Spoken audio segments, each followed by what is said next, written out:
kita mencari bakat murid. Bakat murid yang kita ingin latih, ingin kita tonjolkan bukan memakan masa selama 1-2 hari. Bukan. Jadi kita mengambil masa daripada jam 4, kita latih darjah 5 sehingga darjah 6.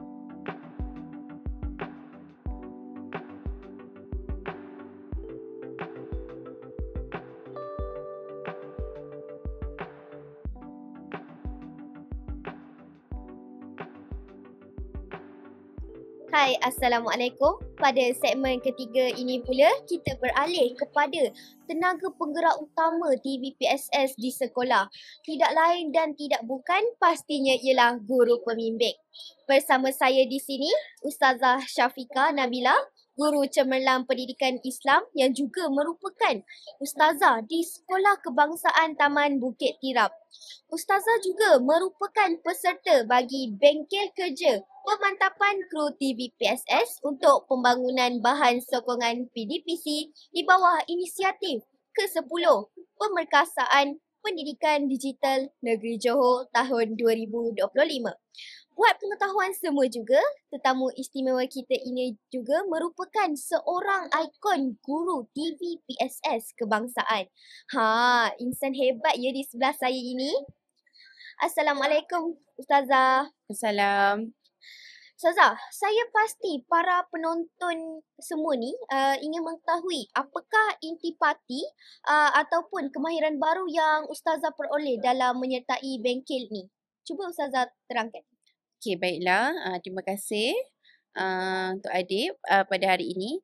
Yang pertama sekali, saya mempunyai pengalaman selama 3 tahun dalam bidang TVPSS ini, dan Alhamdulillah saya hadir hari ini, saya dapat ilmu baharu. Antaranya saya yang paling utama sekali ialah format kit TVPSS. Tak semua info itu terima kepada kita. Jadi bila saya diberi peluang untuk hadir kepada program pada hari ini, saya berasa sangat untunglah sebab saya dapat tahu bagaimana format sebenar kit TVPSS di peringkat kebangsaan. Dan saya berharap dan saya cuba untuk membawa ilmu ini dan praktikkan ilmu ini semasa di sekolah nanti. Okey. Begitu. Saya pasti kemahiran-kemahiran tersebut memberikan nilai tambah untuk dipraktikkan di sekolah nanti kan Ustazah? Ya, betul. Dan ia juga pastinya menjadi salah satu cara untuk guru serta murid bersama-sama dapat menghidupkan budaya pembelajaran digital yang lebih menarik di sekolah. Betul. Okey Ustazah, dalam kita bersembang ni, saya teringin nak tahu serba sedikit perjalanan cikgu sepanjang mengendalikan ataupun mewujudkan TVPSS ini kat sekolah cikgu. Boleh cikgu kongsikan? Okey, baik. Ini ialah salah satu elemen utama sepanjang saya menjadi guru TVPSS di sekolah. Yang pertama sekali ialah kita mencari bakat murid. Okay? Bakat murid yang kita ingin latih, ingin kita tonjolkan bukan memakan masa selama 1-2 hari. Bukan. Jadi kita mengambil masa daripada jam 4, kita latih darjah 5 sehingga darjah 6. Dan yang paling peranan utama sebagai guru TVPSS ialah mencari bakat murid, dan juga peranan saya ialah untuk mengembangkan lagi bakat mereka sehingga dapat meningkatkan kemenjadian murid di sekolah. Begitu. Wah, sangat mencabar ya.